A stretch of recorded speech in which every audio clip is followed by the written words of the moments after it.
कहते हैं ठाकुर जी पीड़ा में आ जाते हैं, बीमार पड़ जाते हैं, स्नान करके ठाकुर जी को ज्वर आता है। अब शास्त्रीय दृष्टिकोण से देखें, तत्व की दृष्टिकोण से देखें तो भगवान को कोई पीड़ा नहीं हो सकती। ठाकुर जी कभी पीड़ा में नहीं जा सकते। लेकिन एक पीड़ा है जो ठाकुर जी को सताती है, और वो क्या है?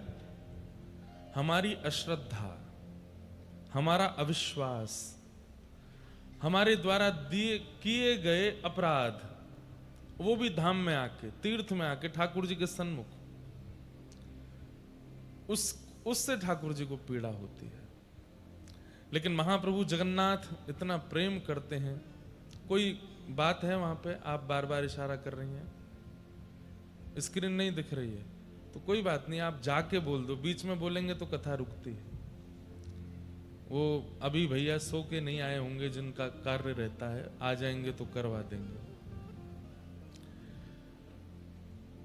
हमारी बात ध्यान से सुनिए, क्योंकि समय कम है और हमको बातें बहुत करनी है आपसे। महाप्रभु जी को सबसे बड़ी पीड़ा क्या होती है कि कोई श्री क्षेत्र में आने के बाद पुरी में आने के बाद, महाप्रभु जी के दर्शन करने के बाद, महाप्रसाद पाने के बाद, सब वैष्णवों का संग करने के बाद, कथा श्रवण करने के बाद, इतना सब कुछ होने के बाद भी किंचित अविश्वास यदि ठाकुर जी के प्रति उसको होता है तो यह पीड़ा महाप्रभु जी को सताती है। इस क्षेत्र में आने के बाद, इतनी कृपा का अनुभव करने के बाद, मेरा कल्याण होगा कि नहीं होगा, ये संशय जो उस व्यक्ति को होता है, ये पीड़ा महाप्रभु जी को सताती है। जलाभिषेक, रथारूढ़ नंद नंदन का दर्शन करने के बाद, इतना सब कुछ प्राप्त हो जाने के बाद भी उसको संशय है, ये पीड़ा महाप्रभु जी को सताती है। और उस पीड़ा को महाप्रभु जी अपने ऊपर लेकर के आगामी 15 दिनों के लिए शांत हो जाते हैं, मौन हो जाते हैं।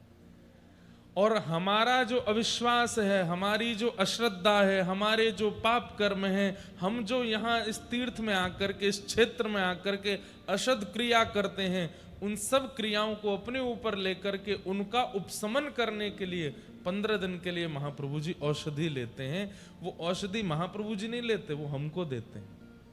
आपकी अश्रद्धा दूर हो, आपका विश्वास दूर हो, आपने जो तीर्थ में जाकर के अपराध किया वो दूर हो, उसका नाश हो। इसलिए महाप्रभु जी अनवसर में चले जाते हैं। ऐसा देव कौन हो सकता है?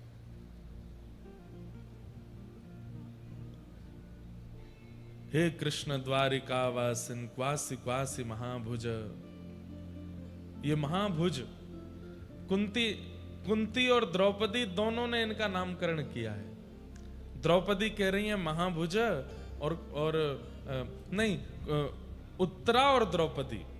उत्तरा कहती है जगतपते। आप जैसा दयालु कौन हो सकता है? अहो वकीयम स्तन कालकूटम जिगांक्षया पाययदप्य साध्वी लेभे गतिम धातृचिताम ततोन्यम कंबा दयालुम शरणम व्रजेम। कितने दयालु दर्शन दे करके। अभी मैं आज आपको कल जो हमने अनुभव किया उसके बारे में पूरी बात, क्योंकि पहले दिन तो हमने केवल महाप्रभु जी के प्राकट्य की बात सुनी। अब महाप्रभु जी के स्नान दर्शन करने से, स्नान वेदी पर दर्शन करने से आदि आदि उसका पूरा महात्मा सुबह से ही पढ़ रहा था। इतना अद्भुत, अभी सुनाऊंगा। लेकिन कितने दयालु, दर्शन देकर के, उत्सव करके, रथ आरूढ़ होकर के, सब क्रियाएं करके केवल हमारा पाप उपशमन ही करते हैं ठाकुर जी। उसके बाद भी हम इतने पापी हैं कि हमारे पाप रह जाते हैं, तो ठाकुर जी को वो पाप अपने ऊपर लेके पीड़ा में जाना पड़ता है। हम इतने पापी। कलयुग में व्यक्ति क्रिया के पाप कम कर रहा है, मानसिक पाप ज्यादा कर रहा है, बौद्धिक पाप ज्यादा कर रहा है, विचारों के पाप ज्यादा कर रहा है। खड़े तो चकानैन के सामने हैं, लेकिन मन में वहां पर भी कुछ ना कुछ असद भाव चल रहा है। तब ठाकुर जी को पीड़ा होती है। और साल भर की हमारी ये समस्त पीड़ाएं जो हम यहाँ आकर के ठाकुर जी को देते हैं, ठाकुर जी उसको अपने ऊपर धारण करके 15 दिन के लिए अनोसर में चले जाते हैं। आज महाप्रभु जी का दर्शन नहीं है, 15 दिन दर्शन नहीं होंगे। इस विषय में इंद्रद्युम्न राजा पूछ रहे हैं कि भगवान की 15 दिन की अनोसर कैसे, क्या नियम होने चाहिए। तब ब्रह्मा जी उत्तर देते हुए कहते हैं, 10 पंच दिनानैवं वासां वर्ण दृष्टितम कर्तव्यम तंत्र किम कर्मम वक्तव्य कमलासन।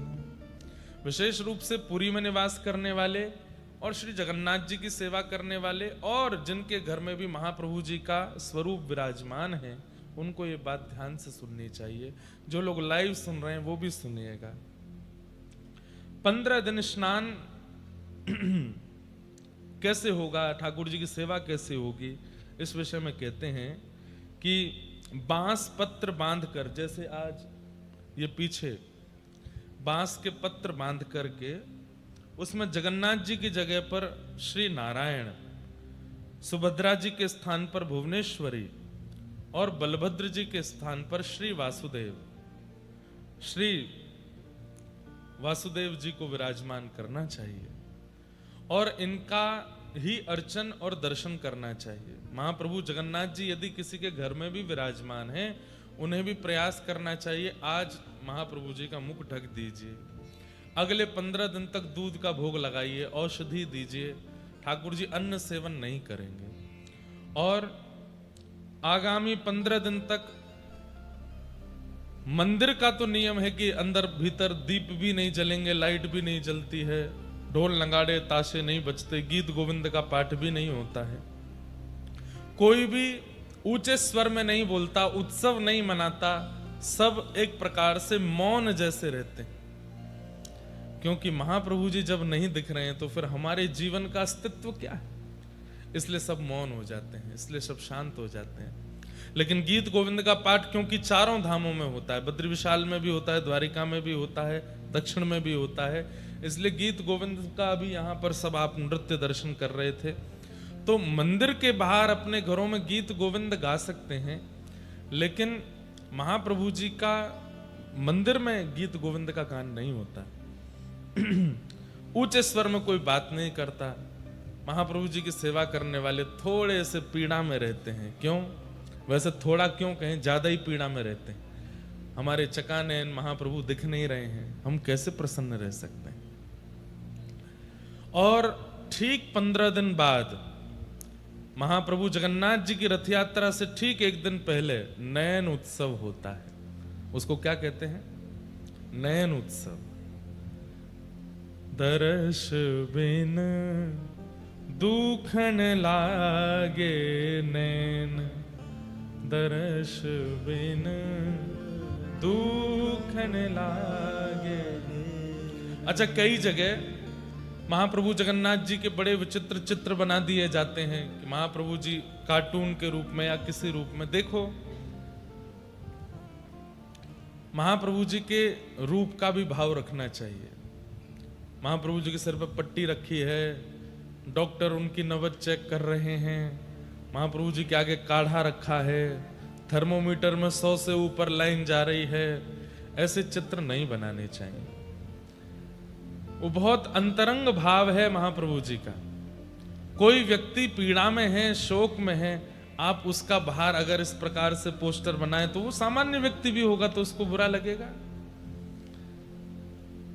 महाप्रभु जी हम सब वैष्णव। अच्छा, एक बात तो मैंने कह दी कि हम सब लोगों के पाप को ठाकुर जी अपने ऊपर लेते हैं, हम सब के द्वारा की गई असत क्रियाओं को ठाकुर जी अपने ऊपर ले। पर एक बात और मेरे को लगती है कि स्नान पूर्णिमा की रात्रि को ही वैष्णव अपने अपने घर लौटने लग जाते हैं। तो हम सब भक्त दर्शन करके वापस जाते हैं तो हमारी याद में भी ठाकुर जी बीमार पड़ते हैं, अपने भक्तों की याद में कि अब ये सब जा रहे हैं, अब ये सब मुझसे। क्योंकि स्नान पूर्णिमा आने वाली है तो पहले ही 1 सप्ताह पहले, 10 दिन पहले से भीड़ आ जाती है। जगन्नाथपुरी में खूब भीड़ होती है, महाप्रभु जी का उत्सव होता है और अभी चंदन यात्रा होके चुकी, फिर उसके बाद में अधिक मास भी निकला है, फिर अभी रुक्मणी कृष्ण विवाह उत्सव भी हुआ। इतनी भीड़ आई, इतने वैष्णवों का दर्शन करके महाप्रभु जी चकाचक हो गए थे।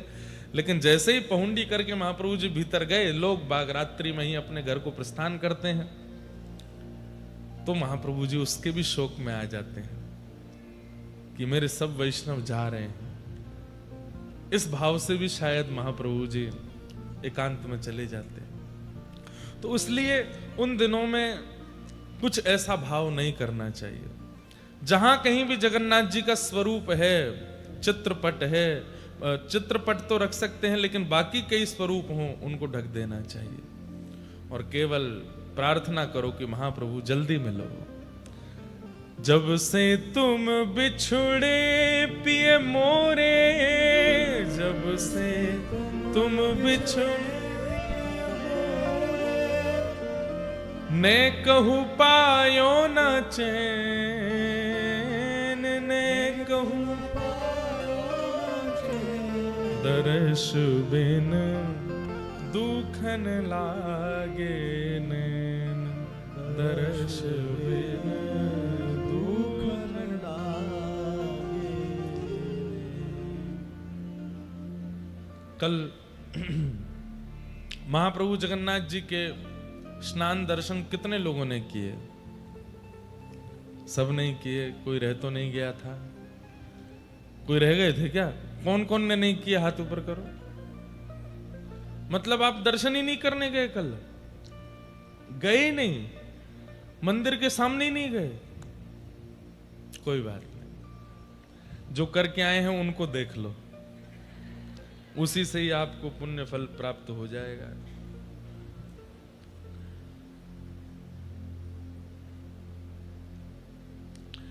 आज हम स्नान पूर्णिमा का थोड़ा रहस्य उद्घटित करते हैं। कल जो हमने दर्शन किया उसके बारे में स्कंद पुराण में क्या लिखा है, बहुत ध्यान से सुनिएगा।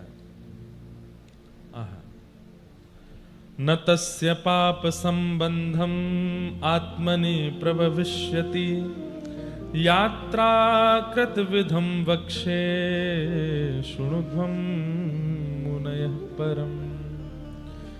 जो व्यक्ति सर्वतीर्थमयात् कूपाद् उद्धतेन सुगंधिना वारिणा स्नाप्यमानं तु यो ज्येष्ठा पश्यते हरिं। महाप्रभु जगन्नाथ जी जब अपने ज्येष्ठ अभिषेक के लिए स्नान वेदी पर विराजमान होते हैं, उस समय जो व्यक्ति उनका दर्शन करता है उसके शरीर में किसी भी प्रकार का पाप नहीं रहता। ये बात आप मान लीजिए। इस प्रकार यहां वर्णन किया। अब आप लोग गिनती करना, स्नान दर्शन करने के कितने महत्व बताए गए। यहां पर एक एक विषय मैंने कल अनुभव किया। अभी ये परसों ही हमको स्कंद पुराण प्राप्त हुआ, 2 दिन पहले। स्कंद पुराण से बाहर कुछ भी नहीं होता। महाप्रभु जगन्नाथ जी के मंदिर में, चाहे वे हमारे यहाँ के पंडा पुजारी हों, चाहे सेवायत हों, यहाँ के गजपति महाराज हों, स्कंद पुराण में एक एक बात लिखी है, वैसे ही होता है सब कुछ।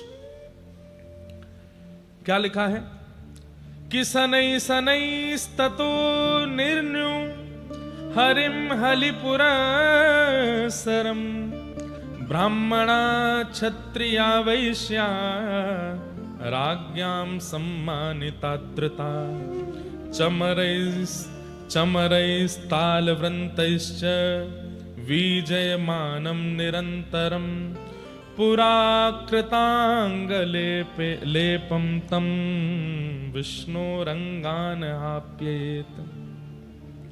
आप कह रहे हैं कि स्नान ज्येष्ठ पूर्णिमा के दिन, जिस दिन महाप्रभु जगन्नाथ जी का जन्म तिथि है, ठाकुर जी की प्राकट्य तिथि है, उस दिन सब तीर्थ में जलों को एक रात्रि पूर्व अधिवासन करने के बाद में, उनको सुगंधित करने के बाद में, सुबह सबसे पहले तरंतर बलभद्र जी को आगे करके, सुभद्रा जी को मध्य में करके, और अंत में कृष्ण स्वरूप श्री जगन्नाथ जी को लेकर के चलना चाहिए।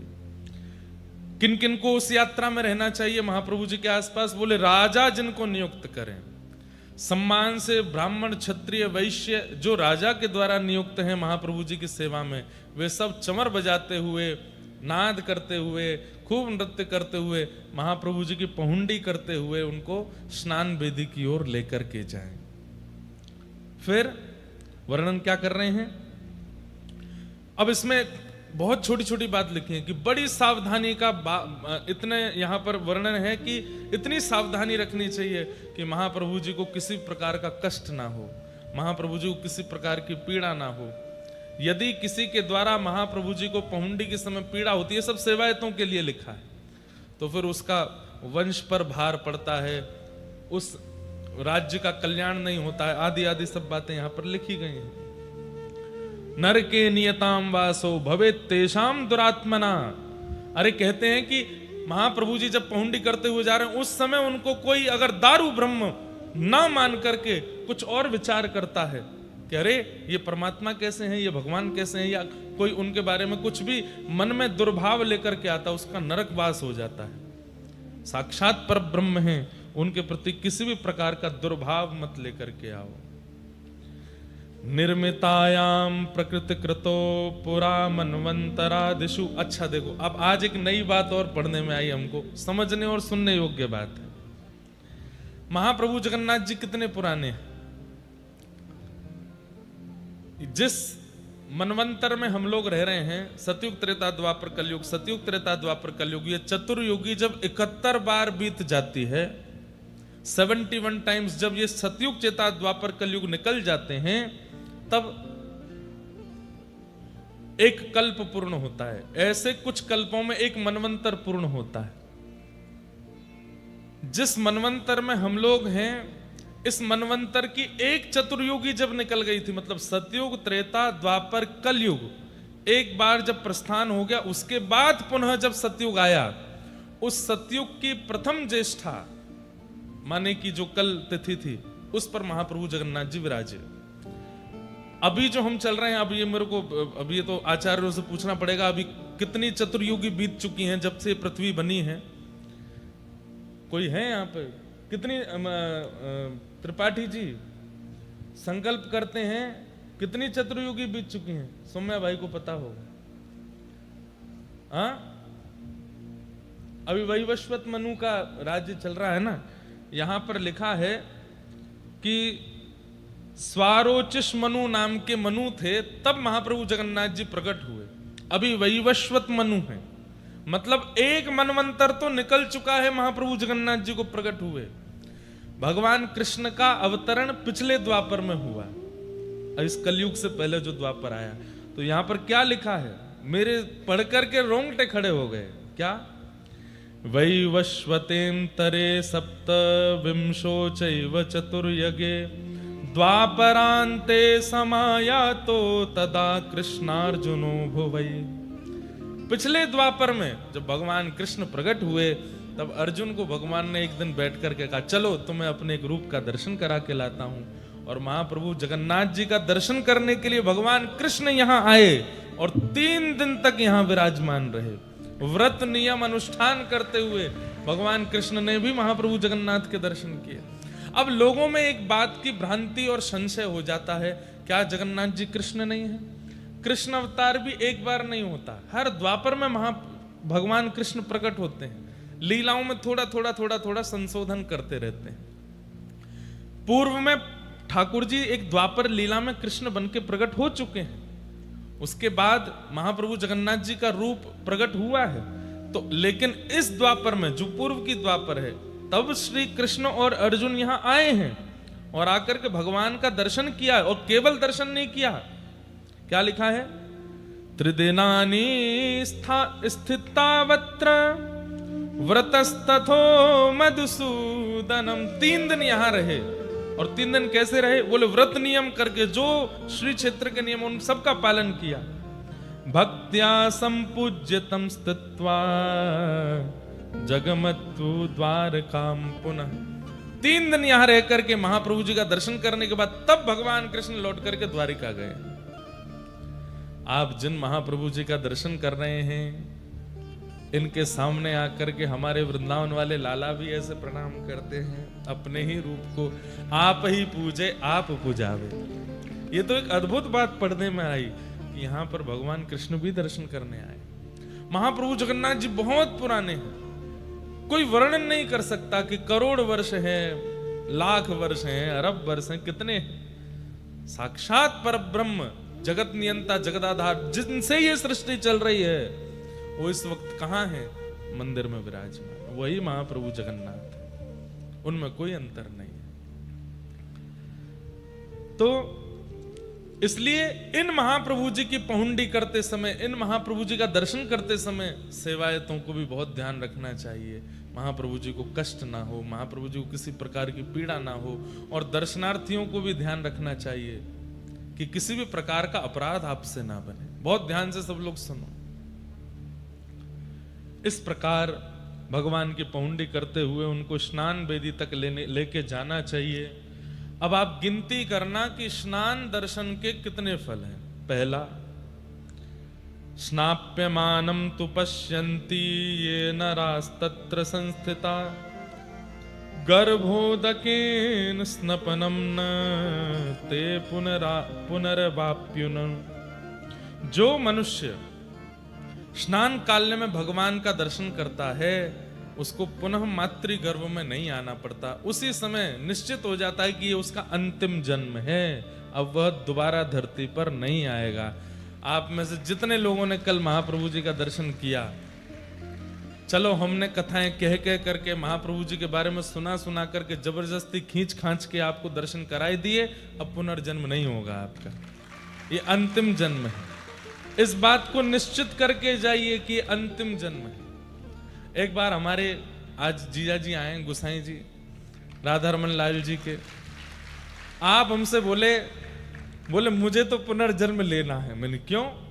बहुत पुरानी बात है, इनको याद भी नहीं होगी, मैं छोटा था। बोले मुझे तो पुनर्जन्म लेना। मैंने क्यों? राधा रमन जी को उठाना मिलता हो, राधा रमन जी का श्रृंगार मिलता हो, राधा रमन जी की आरती सेवा मिलती हो, राधा रमन जी को प्रसाद नैवेद्य अर्पित करने को मिलता हो, अष्टयाम सेवा करने को मिलती हो, मंगला से शयन पर्यंत ऐसे कमल नयन राधा रमन लाल जी को निहारने को मिलता हो, तो ऐसा पुनर्जन्म मुझे दोबारा चाहिए। लेकिन आज मैं उस बात का संशोधन कर दूं, ये जन्म नहीं है, ये तो कृपा है। जन्म तो वो है जो संसार के विषयों में पढ़ते हैं, जिनको चिंता रहती है कि हमको कल के लिए कमाना है, परसों के लिए कमाना है, पत्नी के लिए कमाना है, बच्चों के लिए व्यवस्था करनी है, अपने घर बार करना है, ये करना है, वो करना है। जिनकी चिंता में पूरा संसार है वो जन्म लेते हैं, लेकिन जिनकी चिंता में महाप्रभु है, राधा रमन लाल, वो जन्म थोड़ा ही है, वो तो कृपा है। जन्म नहीं होगा, कृपा हो सकती है।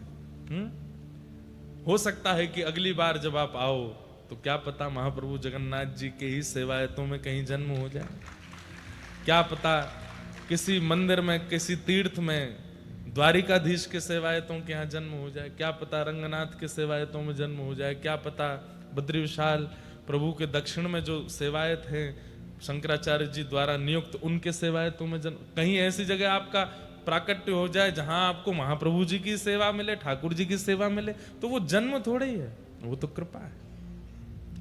जन्म तो तब है जब चिंता में पूरी दुनिया है, कैसे खाएंगे, कैसे पिएंगे, कैसे रहेंगे।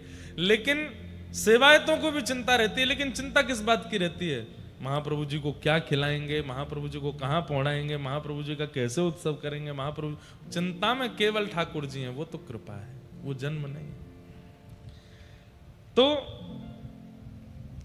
अगर महाप्रभु जी का स्नान दर्शन करते हैं तो पुनर्जन्म नहीं होता है। दूसरा, गिनती करते जाइएगा, ज्येष्ठ स्नानम भगवतो ये पश्यन्ति मुदान्विता न ते भवाब्धो मज्जन्ति यात्रा सूत कंठ मानसा। कहते हैं स्नान काल के परम आनंद का, उत्सव का पूर्ण हृदय भगवान के ज्येष्ठ स्नान का जो पूर्ण हृदय से दर्शन करता है,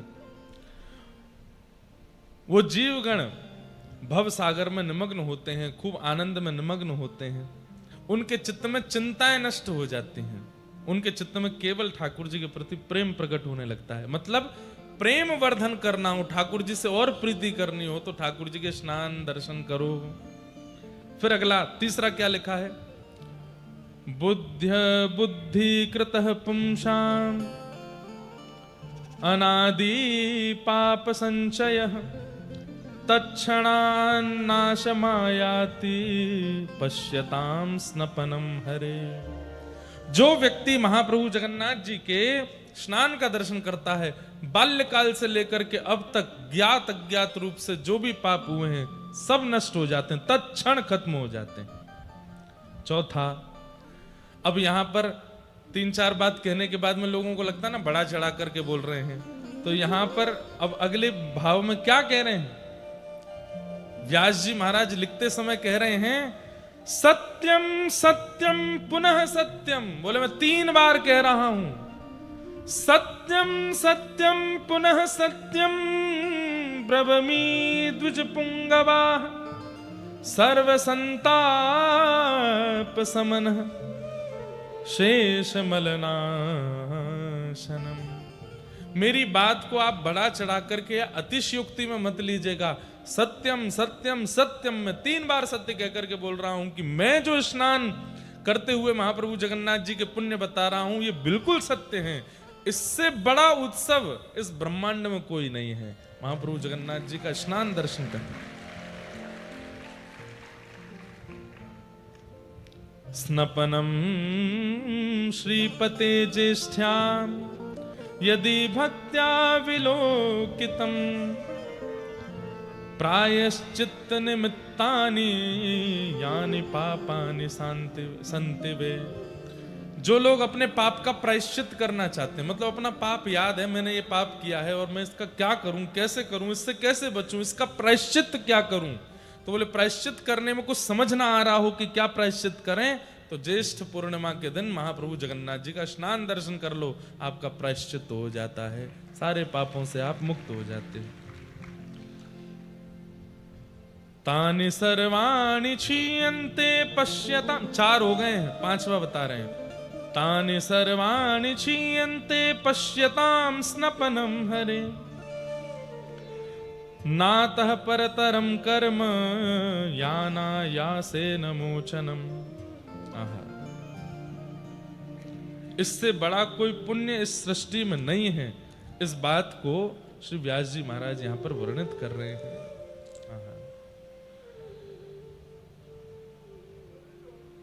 और क्या क्या लिखा है, महाप्रभु जगन्नाथ जी के दक्षिणाभिमुख दर्शन कर श्री स्नान वेदी पर दर्शन करने से क्या होता है, व्यक्ति पवित्र होता है, समस्त यज्ञों का फल मिल जाता है, जितने भी अनुष्ठान वो जीवन में करना चाहता है या कर नहीं पाया है उन सब का फल मिलता है, महादान का फल प्राप्त होता है, करोड़ों ब्राह्मणों को भोजन कराने का फल प्राप्त होता है। लो है गो भंडारों का, आप 100, 200, 500 को ब्राह्मणों को खिलाओगे, लेकिन कोटि ब्रह्म को प्रसाद पवाने का, महादानानि दत्तानि भोजिता कोटिशो द्विज, करोड़ ब्राह्मणों को भोजन कराने का फल प्राप्त होता है स्नान वेदी पर महाप्रभु जगन्नाथ का दर्शन करने से। करोड़ों ब्राह्मण भोजन, गया आदि तीर्थों में करोड़ों पिंडदान, मतलब सारे पितृ भी मुक्त हो गए कल महाप्रभु जी का दर्शन करके, सबका पिंडदान भी हो गया। पुण्य काल में तीर्थ स्थानों में अधोरदयादि योग सहित करोड़ों तीर्थों में करोड़ों बार स्नान करने का भी फल प्राप्त हो जाता है। और इससे ऊपर क्या बोले हैं आपको, हैं? स्नातानि तेन भो विप्रा य पश्येत स्नपनम हरे कोटि तीर्थेषु कोटिश, मतलब गंगा जी, यमुना जी, कावेरी, सरजू जी आदि आदि आदि आदि जितनी भी नदियां हैं, जितने भी तीर्थ हैं, जितने भी कुंड हैं, जितने भी सरोवर हैं जहां पर एक डुबकी लगाने का भी फल होता है, उन तीर्थ कुंड सरोवरों में भी 1 करोड़ बार स्नान करने का फल एक बार में प्राप्त होता है महाप्रभु जी को स्नान दर्शन करने से। बताओ इतना पुण्य देने वाले कोई देव है? और किस लिए दे रहे हैं? कि हम पाप मुक्त रहें, ताकि पाप मुक्त रहेंगे तो मृत्यु के बाद उनको प्राप्त कर लेंगे, केवल हमारे लिए महाप्रभु जी इतना योग बल देते हैं। भगवान के स्नान धरने से श्रेयस्कर कर्म किसी शास्त्र मार्ग में दृष्ट नहीं होता। यह भी लिखा है। सत्यम सत्यम पुनः सत्यम, दूसरी बार आया ये श्लोक। सत्यम सत्यम पुनः सत्यम ब्रवीमि द्विज पुंगवा, नातः श्रेयस्करम कर्म शास्त्र दृष्टे प्रतिष्ठितम। मैं फिर से कह रहा हूं कि मैं सत्य बोल रहा हूं, सत्य बोल रहा हूं, सत्य बोल रहा हूं। इतना पुण्य किसी शास्त्र में और किसी भी क्रिया को, किसी भी पुण्य कर्म को करने से प्राप्त नहीं होगा जो स्नान वेदी पर महाप्रभु जगन्नाथ के स्नान दर्शन करने से प्राप्त होता है। अब हमको तो यह लग रहा है हर स्नान पूर्णिमा पे जगन्नाथ जी के पास ही आ जाया करें, सबको दर्शन करावें, अपने लाल जी का यहीं स्नान उत्सव करें, महाप्रभु जगन्नाथ जी का स्नान दर्शन करें, हैं हर साल कर लें। क्या होगा फिर? इतने पुण्य आ जाएंगे हम पे कि हमको दूसरों को दान करना पड़े, ले हमारे पुण्य ले ले भाई। लेकिन एक बात, ये करोड़ करोड़ शब्द सुनकर के आप लोग कहीं फूल मत जाना कि अब तो हम सारे पापों से मुक्त हो गए। एक बात बोलें, हम इस पृथ्वी पर खड़े हैं, यहां जन्म लेकर के आए हैं, इसका मतलब हमारे पाप भी अधिक है। हमारे पापों की कोई गणना नहीं है, हमारे पापों की कोई गिनती नहीं है। इसलिए महाप्रभु जी ने खोल दिए कि भाई मेरा एक दर्शन कर लो, स्नान दर्शन कर लो, कोटि पुण्य प्राप्त होगा। क्यों? क्योंकि तुम्हारे पाप तो खरबों में हैं, तुम्हारे पाप तो जाने कितने हैं, थोड़े तो कम होंगे। इसलिए कहीं फूल मत जाइएगा कि अब तो हम मुक्त हो गए। कहीं फ्लाइट में, ट्रेन में स्पर्श मत करना, हमारे अंदर बहुत ज्यादा पुण्य है, ऐसा नहीं करना। हमारे पाप तो इतने हैं कि ऐसा लगता है समुद्र में से केवल एक जग भर के जल निकाल दिया होगा। समुद्र अथाह तो अभी भी भरा पड़ा है। इसलिए कहीं एक बार स्नान दर्शन करने के बाद आप मन बना लो कि बस अब तो हो गया सब, अब कुछ करने की आवश्यकता नहीं। ठीक है, पुनर्जन्म नहीं होगा, पुनर्जन्म, लेकिन पूर्व के भी तो नष्ट करने। तो हर साल जब तक जीवित हो स्नान दर्शन करते ही रहो। ठाकुर जी के रथ आरूढ़ होने का दर्शन उसकी अलग महिमा है, लेकिन कह दें तो कोई अतिशयोक्ति नहीं, किंचित तनिक ज्यादा महिमा ठाकुर जी के स्नान दर्शन की है। ये बात तो यहां पर स्वयं कह रहे हैं, नातः श्रेयस कर्म कर्म शास्त्र दृष्टे, इससे श्रेष्ठ कर्म शास्त्र में मुझे दिखता नहीं है। भगवान को स्नान करते हुए देखना, प्रतिष्ठितम। आहा, अब एक बात बहुत पते की, यदेव पुण्य मुदितम स्नान दर्शन कर्मणि। अगली बार, अभी तो हमने खंड खंड में कथा की, थोड़ा सा भगवान के प्राकट्य की कथा सुना दी, इंद्रद्युम्न राजा का थोड़ा थोड़ा प्रसंग सुना दिया, आज जैसे स्नान उत्सव सुना दिया। अगली बार अगर कोई क्रम जगन्नाथपुरी का बनेगा, आद्योपांत आपको भगवत कृपा से, जगन्नाथ जी कृपा से स्कंद पुराण सुनाएंगे, पुरुषोत्तम महात्मा पूरा सुनाएंगे, बिल्कुल प्रारंभ से विश्राम तक, एक एक बात क्या लिखा है, कैसे है, बहुत अद्भुत है। ये तो सबको पता होना चाहिए। ऐसी बात हमको पढ़ने के बाद मन में आने लगी। और ये सब कृपा, पहले दिन जब यहाँ आए तो यहाँ के गजपति महाराज ने हमको आज्ञा की कि आप स्कंद पुराण की कथा करो, स्कंद पुराण से लेकर के महाप्रभु जगन्नाथ जी का यश कहिए। और ये देख करके इतना सुख मिल रहा है कि कितना सुंदर भाव है।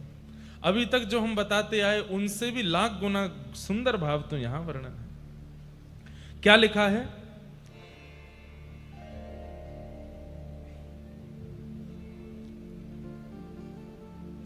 स्नान दर्शन। अब कई लोगों के मन में संशय आ गया कि महाप्रभु जगन्नाथ जी के ऊपर जब जल पधराया जा रहा था वो दर्शन स्नान दर्शन है, या पहुंडी करके महाप्रभु जगन्नाथ जी जब स्नान वेदी पर विराजते हैं तब से लेकर रात्रि तक कभी भी दर्शन किया जाए उसको स्नान दर्शन माना जाता है। ये संशय मन में आ गया।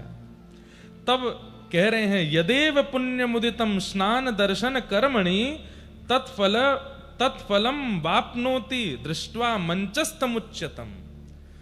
बोले कि ठाकुर जी पहुंडी करके जब आते हैं और जैसे ही स्नान वेदी पर बैठते हैं और जब तक स्नान वेदी पर बैठे हैं तब तक दर्शन करना वो स्नान दर्शन ही है, उसका समान फल है।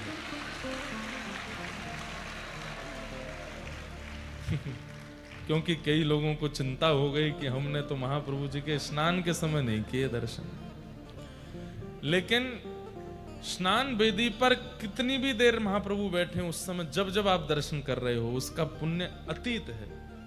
अब एक प्रश्न और, क्या? एक एव जगन्नाथ, एक एक जगन्नाथ त्रिधा तत्र स्थितो द्विजा, एकैकस्यापि स्नपनं दर्शनं मुक्तिमुद्दितम्। किसी ने महाप्रभु जगन्नाथ जी का जलाभिषेक नहीं देखा, बलभद्र जी का नहीं देखा पर सुभद्रा जी का देखा था, या जगन्नाथ जी का नहीं देखा, सुभद्रा जी का नहीं देखा, बलभद्र जी का देखा था। हम लोगों के मन में आता है कि जगन्नाथ जो हैं वो केवल कालिया ठाकुर हैं, उन्हीं का दर्शन, उन्हीं का स्नान वही फल देगा। तब कह रहे हैं, बोले तीनों में से किसी के ऊपर भी जलाभिषेक दर्शन या किसी का भी दर्शन मंचस्थ किया हो, मतलब स्नान वेदी पर, कभी कभी भीड़ इतनी ज्यादा, सेवाएं थी, इतने आ गए कि महाप्रभु जी दिख ही नहीं रहे, लेकिन बलभद्र जी दिख गए, तो तीनों में से कोई भी दिख गया हो तो उसका समान पुण्य प्राप्त होता है, बिल्कुल इसमें कोई संशय नहीं है। एक एव जगन्नाथ, ये तीनों जगन्नाथ ही हैं, इनमें भेद मत कीजिए। और जब महाप्रभु जगन्नाथ का स्नान दर्शन कर रहे हो तब क्या बोलना चाहिए? अब ये कल तो नहीं बोल पाए, लेकिन अगली बार आए तो बोलना है। जयस्व राम भद्रेति जय भद्रेति यो वदेत, जय कृष्ण जगन्नाथ जयेत्युच्चारयेन् मुदा। क्या बोलना चाहिए? एक बार, हे कृष्ण जगन्नाथ, जब महाप्रभु जगन्नाथ का दर्शन करो, हे कृष्ण जगन्नाथ। हे राम, जब बलराम जी का दर्शन करो तब भुजा उठा करके हे राम, और मध्य में विराजमान हे सुभद्रे, ये 3 बार उच्चारण करना चाहिए। आपकी जय हो, आपकी जय हो, आपकी जय हो, जय जयकार हो। ये श्लोक बोलते हुए स्नान काल में भगवान के सन्मुख ये मंत्र उच्चारण करते रहना चाहिए। अभी हमारे पंडा जी आए थे जो मंच पर आके, वृंदावन के पंडा वे ही हैं, वृंदावन के लगभग सबके पंडा वे ही हैं। कल जब पहुंडी रात में दर्शन करने गए हम, तो उन्होंने कान में मेरे कहा कि जब ठाकुर जी पहुंडी करके निकलें तब मौन रहिएगा। जब ठाकुर जी सामने से निकलते हैं उस समय मौन रहिएगा, कुछ बोलिएगा नहीं, और हो सके तो केवल महामंत्र का उच्चारण या गुरु मंत्र का या जो आपका मंत्र हो बस वो बोलिएगा। मैंने कहा वैसे ही जब ठाकुर जी सामने आते तो कुछ और निकलता नहीं, जय हो जगन्नाथ की जय हो, यही निकलता है सबके मुख से। लेकिन उनका भाव था कि अपना गुरु मंत्र, अपने इष्ट मंत्र, महामंत्र, कोई भी मंत्र जब ठाकुर जी पहुंडी करके निकले उस समय यदि बोला जाए तो सिद्ध हो जाता है, वो पवित्र तो है ही, हमें उसकी सिद्धि प्राप्त हो जाती है। इस प्रकार महाप्रभु जी के जलाभिषेक दर्शन का फल बताया। अब उस अभिषिक्त जल को पान करने का और उससे स्नान करने का क्या फल है वो बता रहे हैं। क्या कह रहे हैं? भद्रासन में बैठ करके महाप्रभु जगन्नाथ जी के अभिषिक्त जल उसका पान करके उसको सिर पर धारण करना चाहिए, उससे स्नान करना। अब इतना तो मिलता नहीं कि स्नान हो, तो क्या करें, थोड़ा जल पी के जो थोड़ा बच जाए उसको ऐसे अपने सिर पर। अच्छा, ये पीना कैसे चाहिए ये तो किसी को आता ही नहीं है। ठाकुर जी का चरणामृत हो या वो सदैव बंधुओं हाथ में लेकर के इससे मुख स्पर्श नहीं होना चाहिए। ये आप या इतना, एक तो ऐसे मुद्रा बनाइए कि वो इतने में आ जाए और उसको सीधे मुख के अंदर स्पर्श मत कराइए, सीधा डालिए मुंह खोल करके।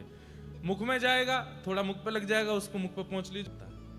लेकिन महाप्रभु जगन्नाथ जी के मंदिर में कुछ झूठा नहीं होता, महाप्रसाद भी झूठा नहीं होता, जल भी झूठा नहीं। कल यहाँ पे ठाकुर जी का जो जब पौंडी करते समय जल पीते हैं तो वो पधराया गया, तो हम पीने, बोले नहीं मुंह लगा के पीजिए। मैंने कहा झूठ, अरे ये महाप्रभु जी का है, यहाँ पे कुछ झूठा नहीं होता, सब पान कर जाते हैं। पर फिर भी आप लोगों को ऐसे ही उसका पान करना चाहिए और सिर पर धारण कर लेना चाहिए।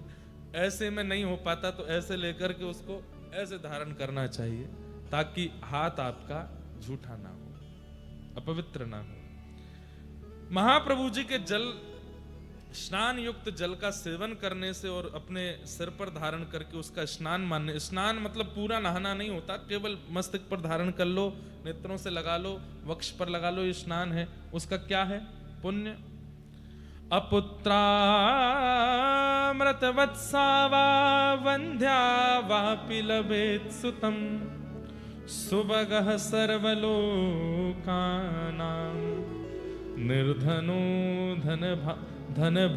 धनवान भवेत्। सुभगः सर्वलोकानां निर्धनो धनवान भवेत्। पहला, यदि कोई अपुत्र है मतलब संतान नहीं है तो उन पर भगवान कृपा करते। कोई वंध्या है, संतान जन्म नहीं हो रही है, पुत्र जन्म नहीं हो रहा, पुत्री जन्म नहीं हो रहा, उस पर ठाकुर जी कृपा करते हैं। और मात्र पुत्र का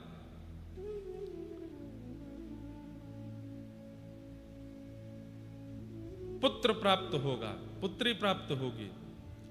और जो निर्धन व्यक्ति है उसको धन प्राप्त होगा, उस पर भगवत कृपा बनी रहेगी और सर्वलोक प्रिय होगा। वो व्यक्ति ऐसी क्रिया, ऐसे कर्म करेगा कि सबको प्रिय लगने लग जाएगा। इसलिए महाप्रभु जगन्नाथ जी के जलाभिषिक्त जल को पान और उससे स्नान करने का ये फल है। दूसरा क्या कह रहे हैं? गोविरणी लभते पुत्रम दीर्घायुगुणवत्तरम गंगादिवर्षतीर्थानां स्नानजं फलमाप्नुतात्। अगर कोई गर्भवती माता है, वो यदि उस जल का सेवन करे तो ठाकुर जी का परम भक्त बालक जन्म लेगा। भक्त प्रहलाद, भक्त ध्रुव जैसा बालक प्रकट होगा और वो बालक अवश्य ही दीर्घ काल तक जीवित रहने वाला होगा, मतलब उसकी अकाल मृत्यु नहीं होगी। महागुणशाली पुत्र प्राप्त होगा। गंगा आदि समस्त तीर्थों के स्नान का फल उस बालक को प्राप्त हो जाएगा जिसका जन्म ही नहीं हुआ है। अगर गर्भ के समय माएं इस जल का, ठाकुर जी के अभिषिक्त जल का पान कर ले। फिर क्या लिख रहा है कि कुष्ठ व्याधि युतो यो वै सर्वांग परिलेपयेत नश्यते नात्म संदेहो वाग्मी स्वाच्छस्तको विदः। किसी को कुष्ठ रोग हो गया हो, त्वचा की बीमारी, तो वो यदि ठाकुर जी के उस जल को अपने सर्वांगीण अंग पर लगा ले तो उसका कुष्ठ रोग ठीक हो जाता है और उसको समस्त रोग विनष्ट हो जाते हैं। जो भी रोग होंगे उसके, चर्म रोग हो चाहे भीतर का कोई रोग हो। सबसे बड़ी बात है कि कोई सांसारिक रोग तो क्या दूर करना, लेकिन हमारे अंदर जो विषय हैं, जो वासनाएं संलिप्त हैं, वो नष्ट होने लग जाती हैं। महाप्रभु जी के उस जल का पान करने से निश्चित ही यह पुण्य प्रदायक होता है। नातः पवित्रम भो विप्रा सर्वधुन्य भोपि कर्तितम यत यत कामयते चित्ते एहि कामोस्मिकम तथा। कह रहे हैं कि महाप्रभु जगन्नाथ जी के इस जल को, इस जल की महिमा इतनी है कि कोई पवित्र नदी भी उसकी उपमा को ग्रहण नहीं कर सकता। इतना पवित्र महाप्रभु जगन्नाथ जी का अभिषिक्त जल है, उसका पान करना चाहिए। ऐसे विष्णु स्नानावशेषेण तायेन लभ्यते फलम स्नान दर्शन नजम पुण्यम धर्मात्मा लभते ध्रुवम। कितना पुण्य प्राप्त होता है उसको प्राप्त करने से, इसका तो वर्णन नहीं किया जा सकता। अतएव मनीषी गणों का कथन है कि धर्मात्मा व्यक्ति को स्नान दर्शन जनित पुण्य निश्चित प्राप्त होता है और व्यक्ति को साल में एक बार महाप्रभु जगन्नाथ जी का स्नान दर्शन अवश्य अवश्य अवश्य करना चाहिए। इस प्रकार महाप्रभु जगन्नाथ जी का स्नान दर्शन होता है। अब एक पन्ना पलट ही रहा था मैं, तो मैंने एक बात और पढ़ी, एक बात और सुनी। वो क्या? कितनी सुंदर बात। तस्मिन् काले हरिं पश्येत् व्रजन्तं दक्षिणामुखं रामं भद्रं च यो मर्त्यो न स प्राकृत मानुषः। महाप्रभु जगन्नाथ स्नान वेदी से जब वापस लौटते हैं, उसको कहते हैं ठाकुर जी पुनः पहुंडी करते हुए जब वापस जाते हैं, उस समय ठाकुर जी दक्षिणाभिमुख यात्रा करते हैं। उस यात्रा का यदि कोई व्यक्ति दर्शन कर रहा है तो वो व्यक्ति सामान्य नहीं है। हमारे जितने भी विप्रगण बैठे हैं, जिनको हम जबरदस्ती खींच के रात में ले गए, हमारे जीजा जी भी बैठे हैं, आइए पंढरीनाथ आए हैं, अलारनाथ जी आए। आज से महाप्रभु जगन्नाथ जी का दर्शन यहाँ से 20 किलोमीटर दूर अलारनाथ में होगा, तो अलारनाथ भगवान के रूप में पधारे। एक यहाँ पर एक वो लगा दीजिए, कुर्सी या सोफा लगा दीजिए, बैठ जाएंगे ठाकुर जी। वाह।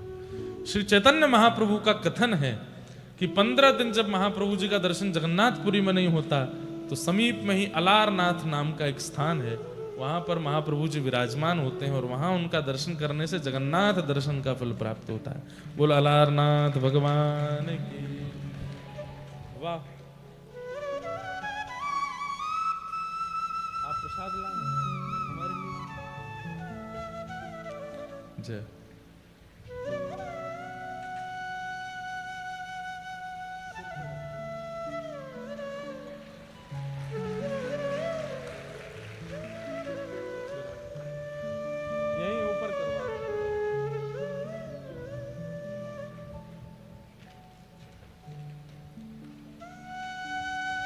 बस नहीं लगा, विराज जाओ तो।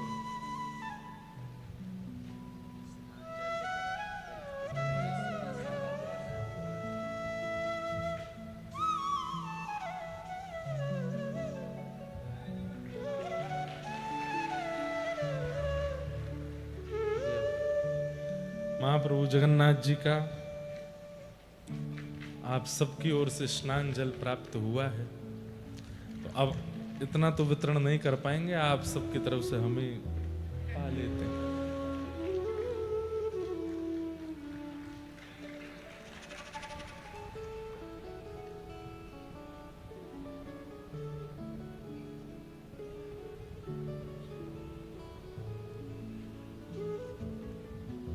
कितनी कृपा करते हैं ठाकुर जी।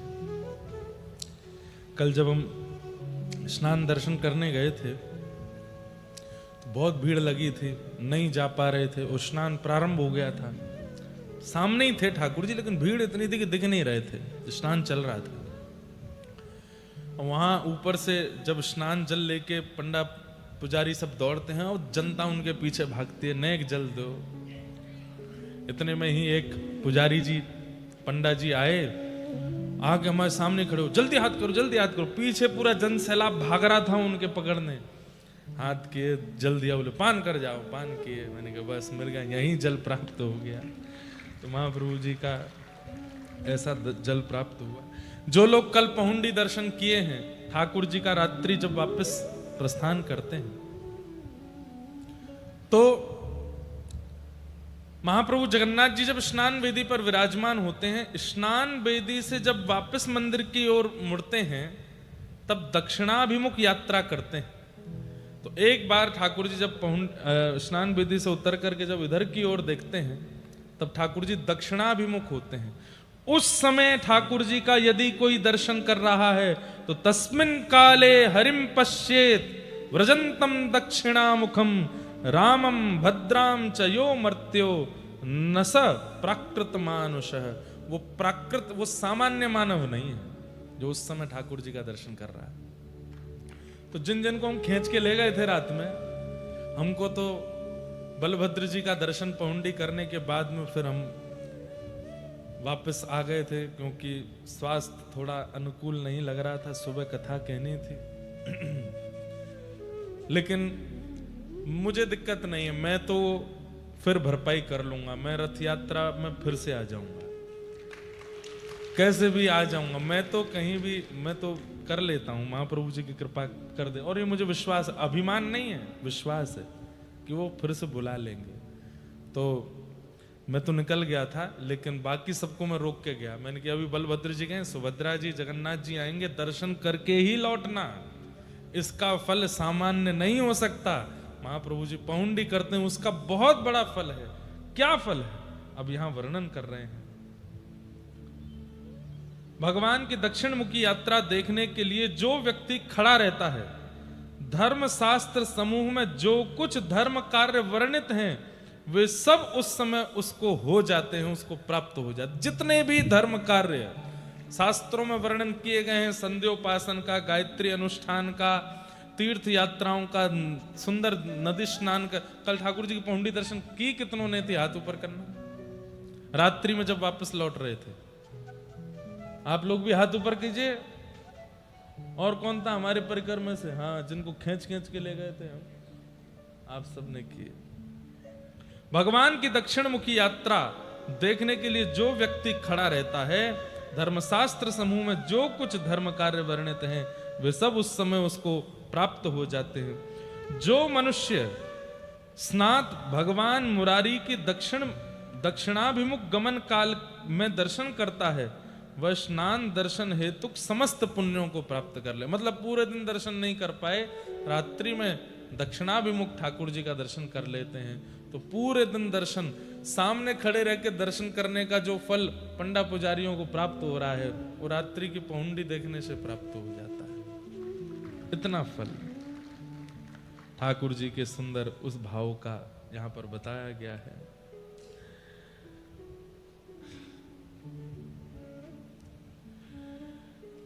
स्नातं मुरारिं यः पश्येत् व्रजन्तं दक्षिणामुखं निराजयित्वा देवेशं रामेण सह भद्रया प्रासादान्तर्प्रवेश्याथ न पश्येद्धि कथंचन एतत्तु विस्तरेण उक्तं पूर्वमेव मया द्विज।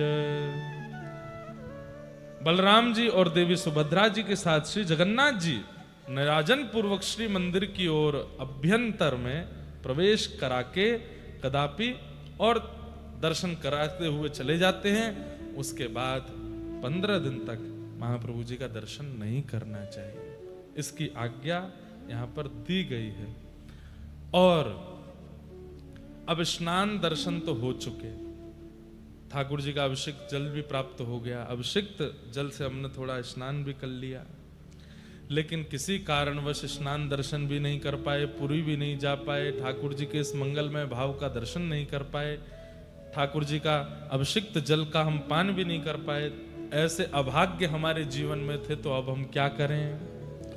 बोले प्रतीक्षा कीजिए, 15 दिन बाद महाप्रभु जब आएंगे रथ यात्रा पर होने के लिए, जब रथ पर आरूढ़ होंगे, उस समय रथ पर आरूढ़ हुए गुंडीचा यात्रा कर रहे महाप्रभु जगन्नाथ जी का जो दर्शन कर लेता है, उसको स्नान पूर्णिमा के समस्त दर्शन का फल भी प्राप्त हो जाता है।